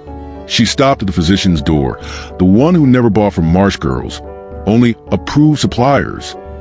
She introduced herself as Madame Brienne of Low Pond, a merchant who specialized in Highland marsh specimens. The apprentice hesitated, looked her over, noted the wax seal, let her in. The physician examined her jars, declared them excellent, paid in silver. She said thank you, curtsied badly, and walked away richer than she had ever been. After that, she returned every week, always as Madame Brienne, always with polished jars, always with her silence wrapped around her like armor. She bought better cloth, better jars, a stronger cart. She no longer had to wait every morning. Other women brought her what they caught, and she paid them fairer than the brokers. Double if they're full, she told them. Triple if they're strong. They came in quiet lines, their skirts still dripping, their bandages hidden beneath linen. She did not ask their names. She didn't need to. They reminded her of herself, and she knew the language of necessity too well to demand more than what was given. Eventually, her jars found their way to the palace. It was the court physician's steward who made the arrangement. He had heard of her quality, her discretion. She was summoned, not to the inner chambers, of course, but to the side hall where merchants waited beside tapestries and stone urns. She wore her finest, still plain by noble standards, but clean and dark, and her voice was low and measured. The steward inspected the jars, weighed them, asked no questions about origin. He paid in coin heavy enough to bend her hand. And just like that, her leeches became royal stock. She had done it, climbed the invisible ladder, rung by rung, not with name or bloodline, but with observation, caution, and a willingness to trade silence for access. And yet, she never celebrated, because with every coin came a whisper of fear. What if someone recognized her? What if a woman from the marsh saw her in the square and called out her name? What if a noble asked a question she could not answer about her marsh, her lineage, her papers? So she smiled less, spoke only when needed, stayed always in shadow. The mask fit well, but it was still a mask. One night, she passed a girl on the road, no older than 10, dragging a sack of leeches behind her, her feet bare and bleeding. Lynette stopped, offered her bread. The girl took it wordlessly, then vanished into the fog. Lynette did not sleep that night, because the crown had its leeches. The priests had theirs, even the quacks. But the girl, she had only blood, and mud, and hunger. Lynette tried to raise her prices, to pay the women more, to give them dried herbs when they needed them. But she knew it wasn't enough. She had crossed the threshold, entered a world where leeches were no longer born in bogs, but in jars marked approved, where pain was wrapped in silk and sold without shame. And every time she handed over a jar in the palace courtyard, she wondered if it was her leech that would be burned in the basin. Praised for its nobility, its strength, its origin never once questioned. She had outsmarted the system, and in doing so, she had become part of it. Now, each morning, she rubs wax on her boots and tightens her coif. She walks the road with her cart, her jars sealed and labeled. She nods to stewards, speaks softly to scribes, sells blood she did not shed. And at night, she sits by the fire, opens her palm, runs a finger over the oldest scar, the one from her first bite, a reminder of who she was, of who she is, of the thin line between. Segment 13, Noble Blood and Quiet Deals. Not all leeches were sold in the market square. Some were bought with candles extinguished, names unspoken, and coin passed palm to palm under embroidered sleeves. The palace wakes slowly, with the sound of distant bells and the soft sweep of brooms over tile floors. Velvet drapes are pulled back. Silver pitchers clink against porcelain basins. In the corners of noble chambers, shadows retreat as sunlight filters in, not with warmth, but with ceremony. And somewhere in a hallway, behind a half-closed door, a physician whispers, "Did the leech arrive?" It is not a question for the apothecary. It is not shouted in a courtyard or recorded in the steward's log. It is spoken to the servant, a trusted one, the kind who knows how to carry a jar without letting it slosh, the kind who knows not to mention the source. Because not all leeches are purchased openly. In the royal courts, where status hangs on the fall of a fork and the tremor of a hand is enough to spark gossip, certain ailments must be treated quietly. A prince with migraines, a lady with swelling in the joints, a duke who no longer sleeps without hearing bells that aren't there. These are not illnesses, not officially, and so the cure must come unseen. Enter the quiet deal. The leech jars are smaller, their labels handwritten, their corks sealed with wax pressed by family signets rather than merchant stamps. They are delivered at night, through servant doors, by riders who do not stop at gates, but tap once and pass a jar wrapped in linen. Payment is folded into cloth. Sometimes gold, sometimes favors, sometimes nothing but the promise of a second order. The nobles prefer it this way. There is no shame in bleeding, not among physicians, not among the devout. But there is a difference between being bled in a controlled chamber by the royal doctor and being seen carrying a jar home from a common apothecary. There is dignity to maintain, appearances to preserve, and so they strike their own bargains. Behind closed curtains, noble families compete for what they call first blood stock. Leeches that have never fed, leeches caught at dawn, leeches that have drawn from springs, not skin. These claims are never proven. But in this world, perception is truth. A baroness in the northern court swears by a specific supplier, a woman she calls a water witch, though she's never met her. She receives jars twice a month, delivered by a servant who rides through the night. The baroness says these leeches drink more gently, leave fewer marks. She believes they understand the difference between noble blood and common. In truth, they come from the same marshes as any others, collected by the same women, handled by the same hands. But because they are paid for in silence, they acquire a sheen of magic, or at least of status. Some nobles go further. They travel, discreetly, in plain cloaks, to meet with independent collectors outside city walls. They arrive not with titles, but with coin, gold, sometimes. They ask questions. Where was it caught? Has it fed yet? Was the catcher clean? The last question always lingers. They don't mean dirt. They mean caste, lineage, whether the blood that fed it was fit to touch theirs. The collector answers carefully, says yes, says always, says what they need to hear. The deal is struck. The jar disappears into a carriage. The noble returns home with his prize, his secret, and the woman who sold it walks home in the dark, clutching a bag of coin that could feed her family for a month or a week if she's careful. And she will be careful, because clients like that return if their joints ease, if their sleep deepens, if they believe. And belief in this world is as valuable as medicine. There is one woman, known only as Mistress of Moss, who sells exclusively to noble households. No market stalls, no broker lists, just word passed from mouth to mouth through governesses and chambermaids. Her jars arrive wrapped in green dye cloth, always tied with twine made from nettle fiber, always carrying exactly 6 leeches, no more, no less. They say her leeches behave. They don't bite too deep, don't fall too soon, don't leave scars. No one knows where she lives. Some say she lives in the marsh itself. Others say she never leaves the city. She might be 3 people. She might be no one. but her jars are sought after. And in a palace where a visible bruise on the wrist of a duchess can ignite a month of rumors, a leech that bites quietly is worth its weight in silver. Sometimes the deals are struck not by nobles themselves, but by the ones who care for them.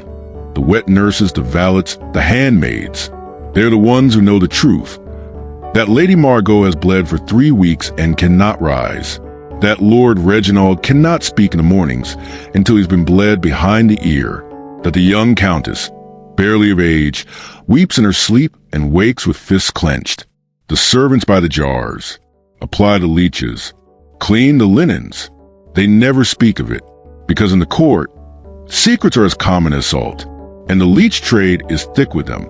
Even among nobles, blood is not equal, and the blood they're willing to lose says far more than the blood they're trying to remove.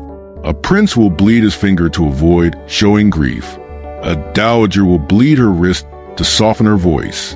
A court musician will be bled weekly because the queen finds his tone sharper after he's lightheaded. The cure is rarely about sickness.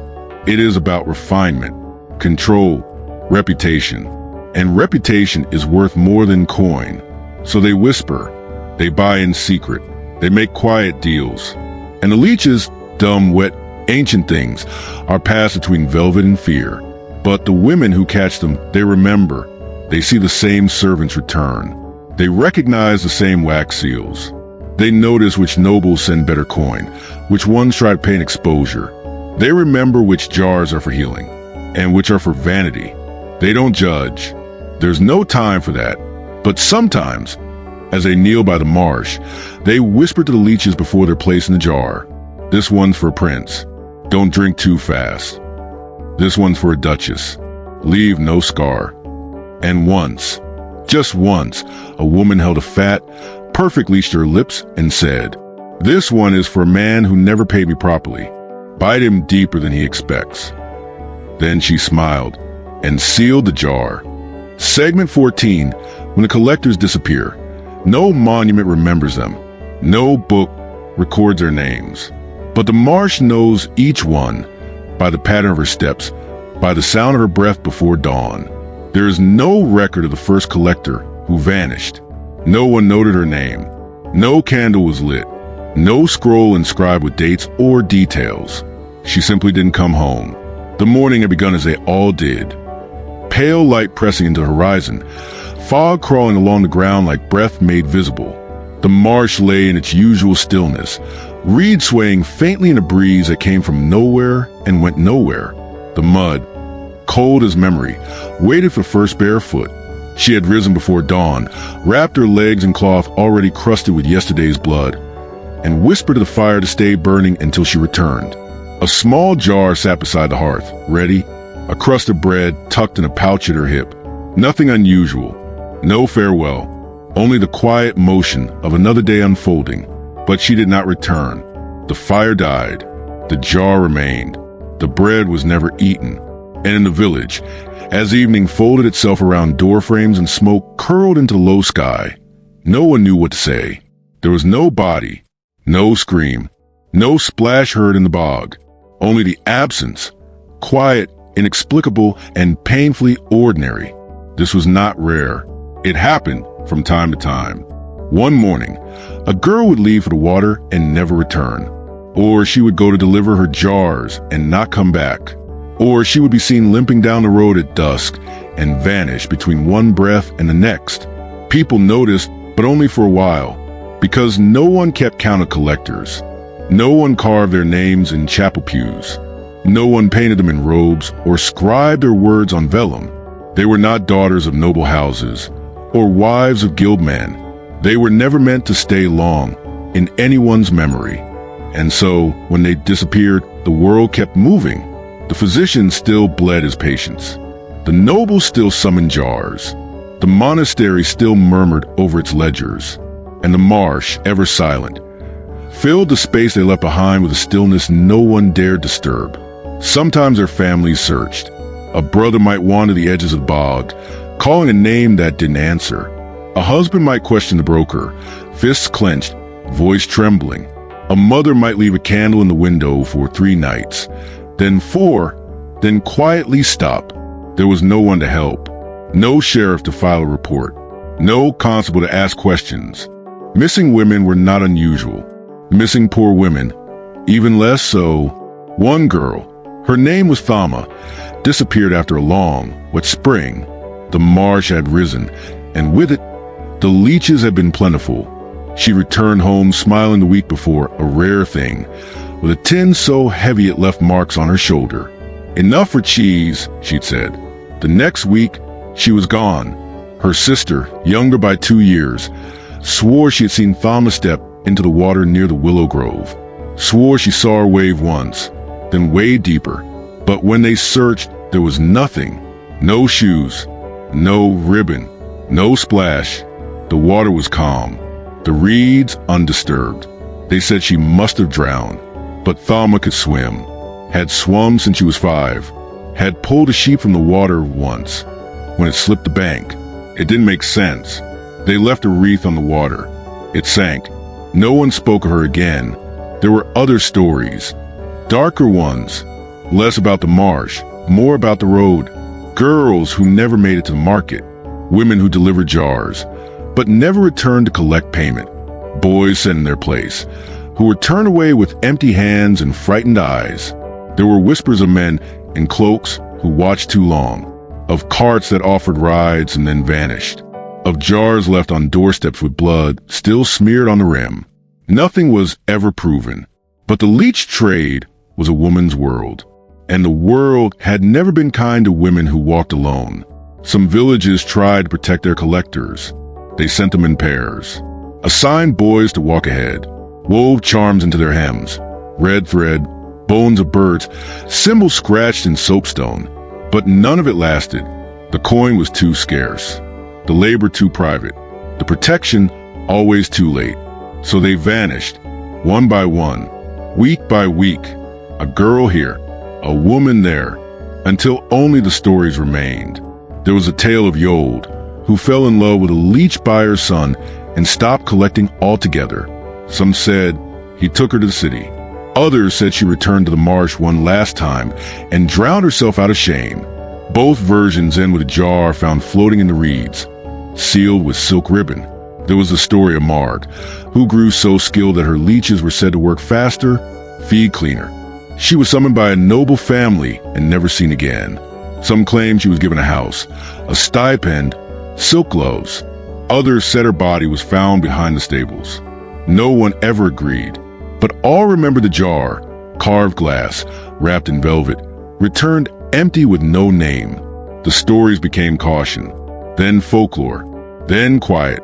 And in time, the girls who remained stopped asking what had happened, not because they didn't care, but because they had to keep working. The jars had to be filled. The coin had to be earned. The fire had to stay lit. And so the days went on. But the marsh remembered. It kept their footsteps in the mud, their breath in the morning mist, their blood in the bellies of the leeches. It remembered their laughter, rare as it was, their songs hummed softly between catches, their grief worn like linen. It remembered how they stood, one leg bent, one hand at the waist, head turned toward the wind, how they smiled when a tin filled quicker than expected, how they winced when a bite lingered too long. And it remembered how they vanished, without warning, without farewell. The marsh never told, only held its secrets in water too dark to see the bottom. Sometimes, a girl walking alone will stop at a certain bend in the bog, where the trees lean a little closer and the water smells faintly of rosemary. She'll feel something, not a presence exactly, but an echo, a pause in the air, a hush that isn't silence but memory. She'll move on quickly, but she'll remember the place, and she won't return without someone else beside her. The leech buyers do not speak of the vanished. To them, the jars arrive, or they don't. The payment is made, or it isn't. They do not ask why a new girl brings the jars this week. They do not wonder where the last one went. They say, "You're late," or "This one's thin," and count the coin without looking up. But somewhere deep in their minds, they know this work bleeds people dry. Not just of blood, but of presence. They know that every jar is a ledger not just of commerce, but of risk. They know that the silence surrounding the collectors is not absence, but cost. They choose not to say so, because acknowledging it would mean paying more, protecting more, caring more, and it is easier always to say nothing. So the leeches continue to arrive. They are placed in jars, sold to physicians, lauded in letters, burned in basins. Their origin remains a whisper, and the women, those who bled, who caught, who vanished, remain unmarked. But sometimes in old villages, if you walk into marsh just before dawn, you'll find small things left behind. A ribbon tied around a reed, a stone carved with a name that no one speaks, a piece of cloth nailed to a tree, stained with a single drop of rust-colored blood. They are not graves, not officially, but they are remembrances, left by those who still walk the path, still fill the tins, still return to empty homes and quiet rooms. They do not speak the names, but they do not forget them either. And when they place a leech into a jar, sometimes they pause just for a moment. They think of the girl who taught them how to stand still, of the woman who once offered her shoes when the frost was thick, of the sister who laughed once, only once, when the tin was too full to carry. Then they seal the jar, pull up their cloak, and walk toward the market. Another day, another risk, another offering of blood in exchange for silence. And the marsh watches. It does not cry. It does not protest. It simply keeps their memory in water and in stillness. Because when the collectors disappear, the world may not notice, but the leeches do, and the marsh never forgets. History often remembers the names that echoed in stone halls, the physicians who wrote the treatises, the scholars who translated ancient texts, the abbots who bled kings and princes in candlelit chambers. Their titles endure, their tools survive, their ideas were copied in ink, passed down through centuries, whispered in classrooms, revered in footnotes. But there is another history, one that lived not on parchment, but in marsh water and beneath frayed skirts. A history that never bore a title or a crest. A history made of barefoot footsteps in cold mud, of trembling fingers pulling life from stagnant pools, of blood exchanged quietly for bread. It is the history of collectors, and it begins where comfort ends. The leech was a symbol of medicine in the medieval world, a creature both feared and trusted, despised and revered. It drew blood, yes, but it also drew hope. People clung to the leech as they did to faith, blindly, fiercely, desperately. It became the cure for all things: fever, madness, swelling, melancholy. It was applied to royalty and beggars alike. Its mouth pressed the flesh without question. But rarely did anyone ask, where the leech come from, who stood in the early light, ankle deep in water too cold to name, and let these creatures bite them. Not once, not twice, but again and again. The women did. And they did so not out of curiosity or science, but out of necessity. The same necessity that drove women to weave, to cook, to mend, to bury, to soothe, not because they were trained, but because someone had to, because the world demanded labor without acknowledgement, healing without cost, sacrifice without remembrance. The collectors were not physicians. They wore no robes. They owned no ledgers. But without them, the ledgers would have been blank. They were the foundation beneath the cure. Their knowledge was practical, born of blood and memory. They knew which pools are the fattest leeches, which plants grew nearby to stem bleeding, which bites would scar and which would sting too long. They passed this knowledge not through scrolls but through murmurs, across firelight, along the path to the market, in whispers shared behind cottage walls. They were not always mothers, not always wives, not always alone, but they were always tired, because to collect leeches was to live in the margins, between survival and sickness, between purpose and invisibility. They were deemed too low to be noticed, too common to be praised, too vital to be spared. And when they vanished, no one stopped the bleeding. No physician paused to ask what price the collector had paid.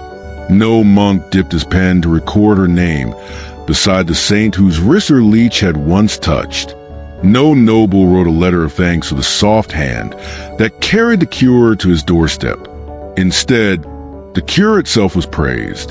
The method, the theory, the clean glass jars and the steady gloved hands that placed a leech on royal skin, never the muddy fingers that caught it. This is how history forgets. Not with violence, but with omission. It forgets the barefoot woman who walked through fog with a jar clutched to her chest. It forgets the girl who bled too often, who bound her legs with cloth that never quite dried. It forgets the hands that held the leech before physicians ever did. It forgets that healing, before it became prestige, was work. Hard work. Wet work. Cold work. It forgets that bloodletting began not in the palace chamber, but in the marsh. And yet, if you look closely, the collectors are still there, not in portraits or records, but in echoes. In a corner of a medieval manuscript, where a leech is sketched clumsily, its belly full, floating beside an unnamed hand. In the folk songs passed from grandmother to child, where a woman wades alone, singing to the reeds, warning the leeches not to drink too deeply. In the village charms tied with red thread, handed down with no clear origin, to keep the fever out, to bind the wound quick, to ease the sting that clings too long. In these small places, the collectors survive. Their story was not told by scribes, but it was remembered by the water and by the women who came after. For even long after leeches fell out of favor, when lances took precedence, when chemistry began to replace ritual, the memory of the collectors lingered.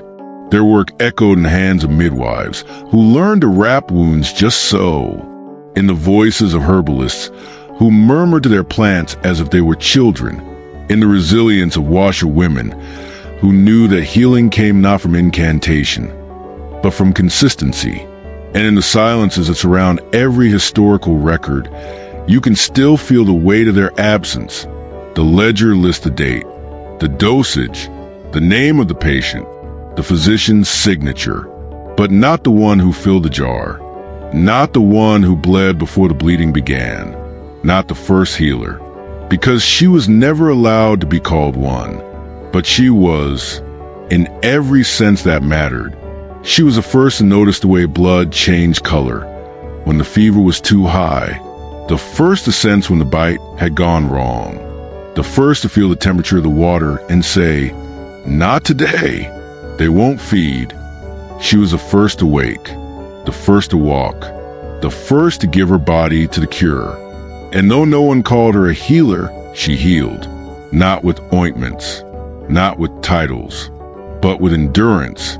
She made healing possible, and in doing so, she bled herself into the story, a story that was never written in full, a story we tell now.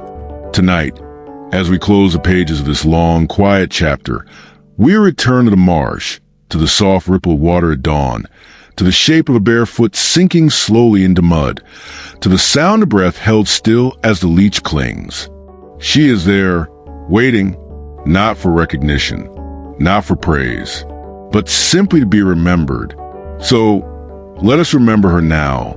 Let us hold her name, even if we do not know it, in our minds as gently as she once held a jar of life in her arms. Let us speak of her when we speak of medicine, of labor, of healing.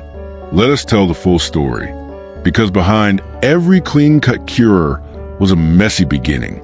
Behind every educated hand was a callous one. Behind every patient saved was a woman unseen. And while her name may be lost to the water, her legacy is not. It lingers in the stillness, in the blood, in the leech, in the memory of hands that healed first, even when no one asked them to, even when no one ever said thank you, especially then,